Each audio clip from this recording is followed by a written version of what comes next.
Hi everyone, my name is Dee. This video I'm going to talk through the races that you can choose in Elder Scrolls Online. Before I get into that, I really want to say a massive thank you to anyone who subscribes onto my channel, or even if it's just a thumbs up on any of my videos. It is really appreciated, so a massive thank you from me for doing that. So what is this video about? It's about the 10 races that you have available to select from in Elder Scrolls Online. I wanted to do a character creation video, but the more I looked at it, the more it became actually simpler in some ways to split this out, or split the character creation videos out into specifics against races and classes, and then also going on to weapons and armor and how all of that fits together into the character creation process. For me, character creation is one of the most enjoyable elements of Elder Scrolls Online.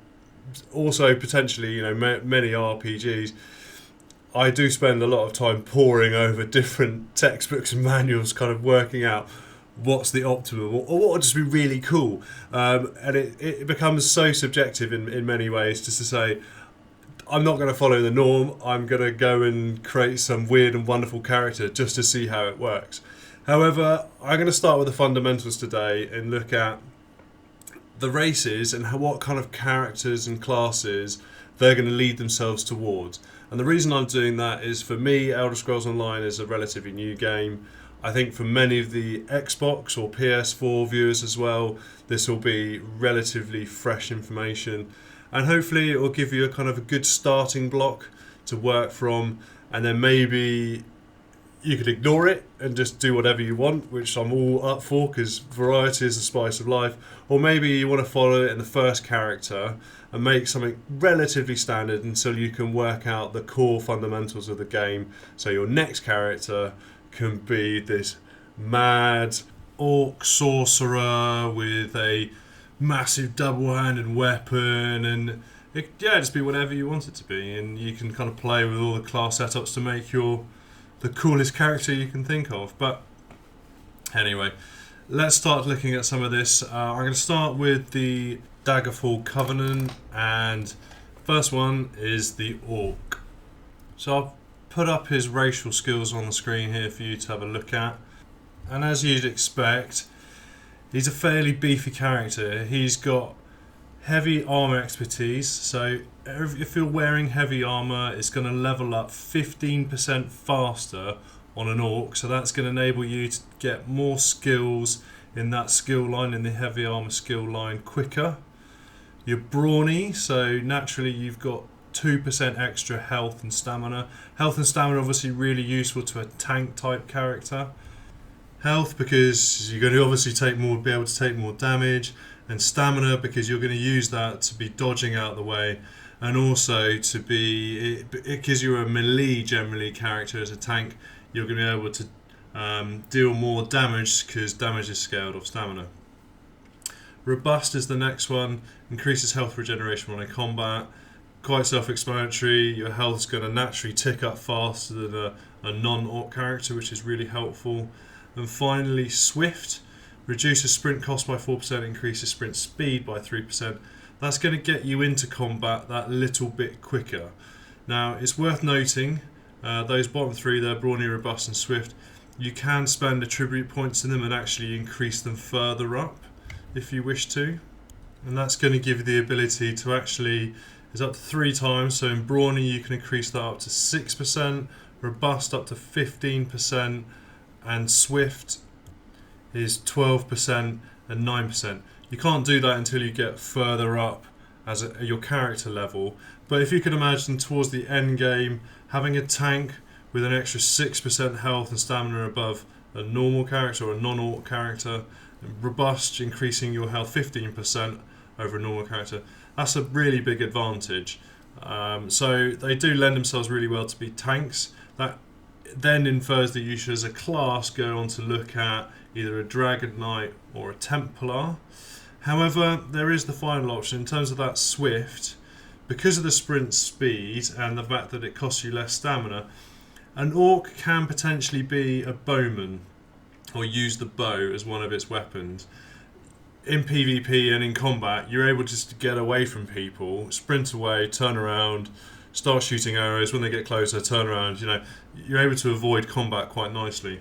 So that potentially is one option. However, with the bowman, you generally would want to use medium armor because that's going to give you the highest highest increase in stamina, which increases your damage output. So you do compromise a little bit at using a bow as an orc, but it's definitely one of the racial skills that's going to lend itself very nicely to that type of weapon if you want to use it. Okay, and so the next race we'll look at is the Redguard. Now, this class, or race, is also quite tanky. First one on the list is Shield Affinity, so increases your experience gain from one-handed sword and shield by 15%. Most tanks are going to use one-handed sword and shield predominantly. This class is definitely you're going to go level up much quicker using one-handed sword and shield as a Redguard, so that's something definitely to think about. Vigor, increased stamina recovery by 3% while in combat. Maximum stamina increase by 4% from the conditioning racial skill. Adrenaline Rush restores 1 stamina when you damage an enemy with a melee attack with every 3 seconds. So you can see the Redguard's all about stamina, which is going to be really useful to leaping around.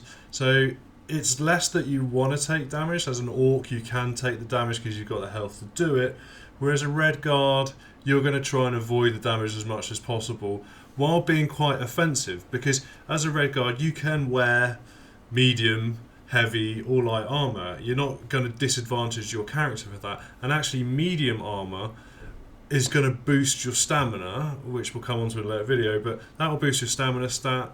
That in turn uses the racial skills of the stamina recovery, the vigor, the conditioning, to make you be able to run around and do more damage, because your stamina, as I said before, is going to increase the damage output of your weapon. So I see the Redguard as a more offensive tank, and whereas the Orc is more of a damage absorption type of tank. So that makes the Redguard quite interesting, meaning potentially you can actually make a character which is more around melee and actually doing damage because of that increase in stamina you've got. If you, as with the Orc, you can spend skill points and attribute points on conditioning to increase it by 3 times. So you can actually end up with 12% more stamina than the base stat as a Redguard, and that is a lot. I think that's over 10%. So if we think endgame PvP and you've got 12% more melee damage per second, that's a definite advantage. So you don't have to limit yourself to be a tank, you can be more of a melee character, and because you can wear medium armor and you have a lot of stamina, then potentially you can also, as with the Orc, use the bow quite effectively as well. So maybe you could do a bow and a one-handed sword and shield, so cool characters in with the bow and then start to use the one-handed sword and shield once you want to get into melee. Cool, so some few thoughts for you there. The next character in the Daggerfall Covenant, not the Doverfall, I don't know what that is the Breton. This is usually, I'll talk you through it. Light Armor Affinity, so increase the experience gain by light armor by 15%. Gift of Magnus, increase your max Magicka by 4%. Spell resistance by 2, and Magicka Mastery reduces the cost of spells by 1%. They're all scalable, so you can increase your max Magicka by 12, reduce the Magicka cost of spells by 3, spell resistance by 6. I hope you already realised that a Breton is definitely a mage type character. So there's 2 options there. You can be a sorcerer or a healer, really. Now, there are different classes obviously which have different spell attributes, but you're not going to use a Breton as a tank, and I think you'll struggle to it. I mean, maybe you can once you really understand the game, but you're trying to bend or disassociate the racial benefits you have of a Breton to do something it's not naturally wanting to do, which I'm sure you can, but for me, to try and gain the most out of the character, you want to be using light armor for sure, which that's going to give you the most Magicka bonuses. Then you've got all the Bretons, as you can see there, increases in Magicka resistance and reduces in cost, which means if you want to be a healer or if you want to do loads of spells, then the Breton is definitely the way to go. There are lots of different classes which do have healing spells and do have Magicka spells, so you could be a Breton as a Dragon Knight, or you could be a Templar wearing light armour, but that's fine. But you're definitely going to specialise in the Magicka side of things with the Breton. So if we move on from the Dragonfall Covenant onto the Aldmeri Dominion, and we've got here, the first one is the High Elf that I'll have a quick look at. Now, High Elf, as most of you will know, is really around Magicka as well. Destruction talent, increased experience going from Destruction Staff, so you're naturally going to want to use the Destruction Staff because that's going to level up really quickly. Magicka recovery in combat by 3%, scaling up to 12. That's also really good, so you're going to be casting loads of spells. Gift of Magnus, same as the Breton, so you can increase the maximum Magicka by 4% immediately up to 12%. And Elemental Talent, increased damage from cold, fire and shock by 2%, scaling up to 6%. So the High Elf is a real big damage dealer mage. That type of character. It's going to lead itself less to be a healer because that elemental talent should be used. You could be a healer, but you're going to lose the elemental talent to some degree.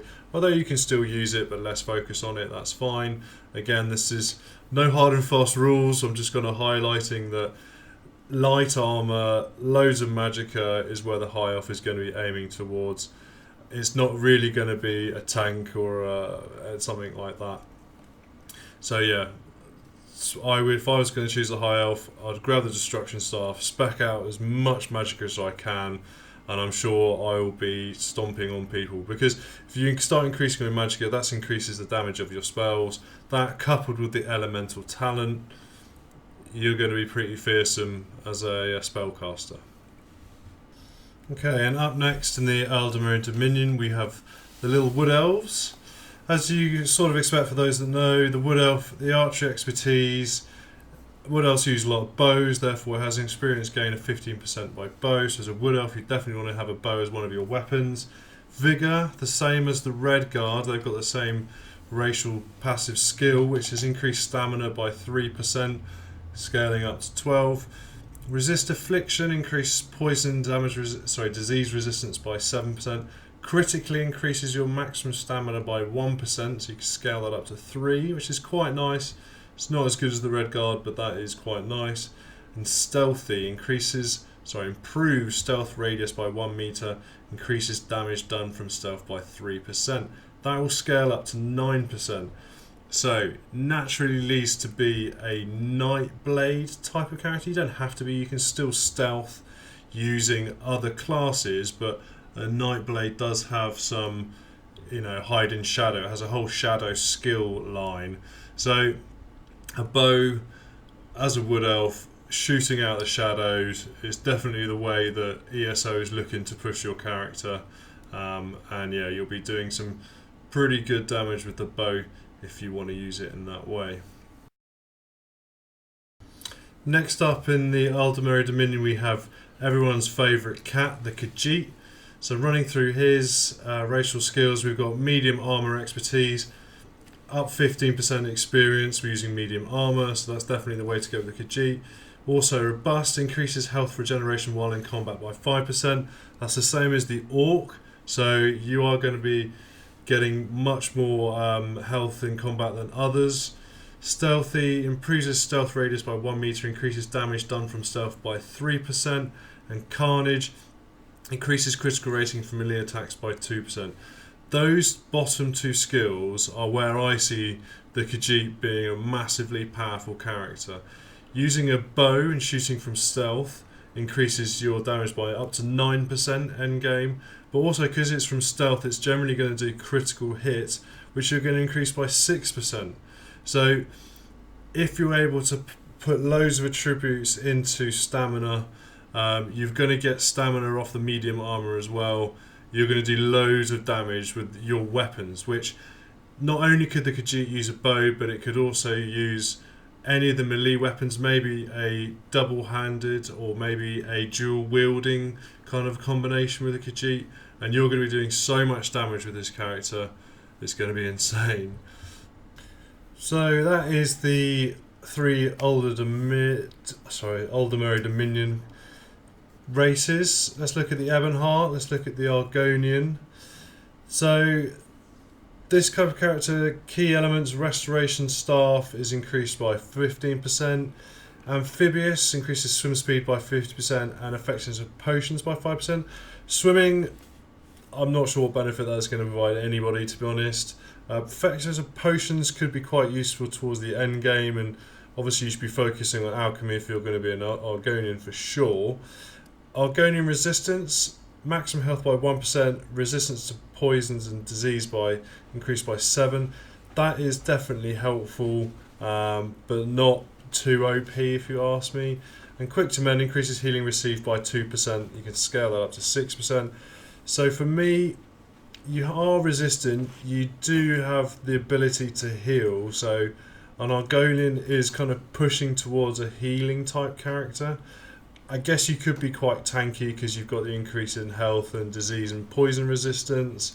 It's a bit of a funny one, the Argonian, as to which way you really want to go with it, but obviously the restoration skill being increased by 15% suggests you definitely should be healing, and then what class or what you use around that is probably a bit subjective as to what type of character you want to, fight or be. Pretty interesting race though, the Argonians, something a little bit different. Nord, two-handed weapon expertise, increasing 15% faster, so something you definitely want to have as a two-handed weapon as a Nord. Robust, increased health regeneration while in combat by 5%, same as the Orc. So very tanky. Resist frost, increased cold resistance by 10. I can't see that's particularly useful, but increases health by 1. That is going to be nice as a tank. And rugged, increased armor by 2. Tank. It is quite melee DPS as well with a two-handed weapon expertise. It's not it's not aligned to heavy armor, so you could do a medium armor type of tank with a two-handed weapon. That gives you a lot more stamina, and that's more focused around DPS. Not true tank, but halfway between a melee DPS and a tank type of character, which is quite interesting. And yeah, I'll quite see how that one goes on. Okay, and the final race from the Ebonheart Pact is the Dark Elf.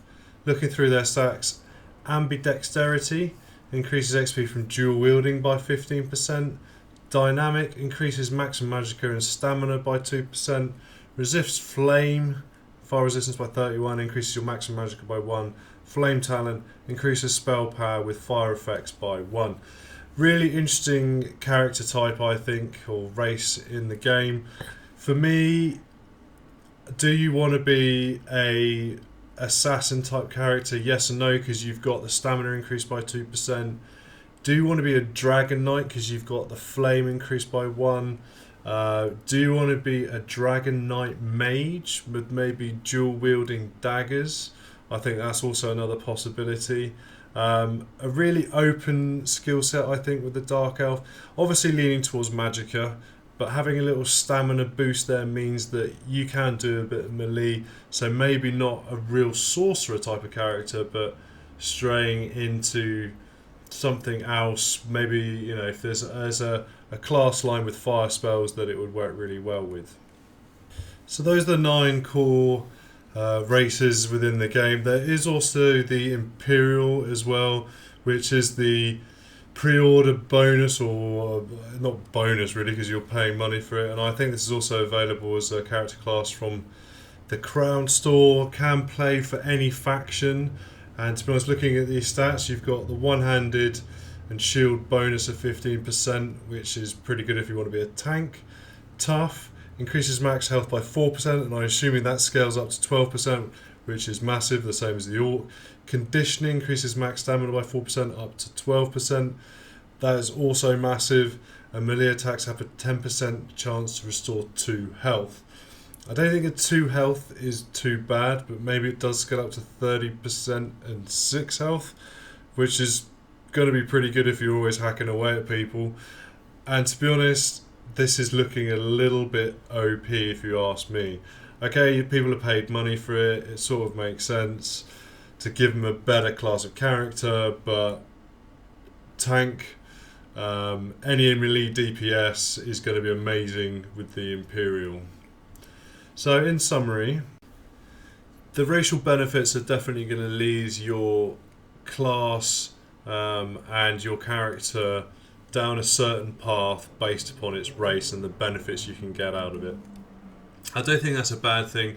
I think that's, in a way, Elder Scrolls has to do that to provide some kind of balance across all of the different melee, spellcasters, bow, stealth, all of those different variables which the race benefits are going to give you. So you can't have an OP character getting created. You've got to remember as well that there are soft caps within the game, so if you're exploiting the racial benefits too much, then it's going to limit the damage or stamina or whatever it is based upon your character's level, so you're never going to really create too much of an overcharged character. That said, you should, in my opinion, always try to hit that that stat barrier or that soft cap in order to maximise your character's ability. So I hope some of you found that useful. I will put all that information into the description below so you can read it all through. Hopefully this has given you a bit of insight and stopped anyone from creating or thinking about a character which isn't particularly viable. I would also encourage people to go and look at the skill lines, because some of the heavy armor or spell skill lines definitely are going to impact the build, whether you can use heavy or light or medium armor or weapons you want to choose. So yeah, have a look at those as well, and I'll try to do a little bit of a video on that as well. So I hope that was useful. Please like and subscribe if you want to see more, and hopefully I'll see you in the next video.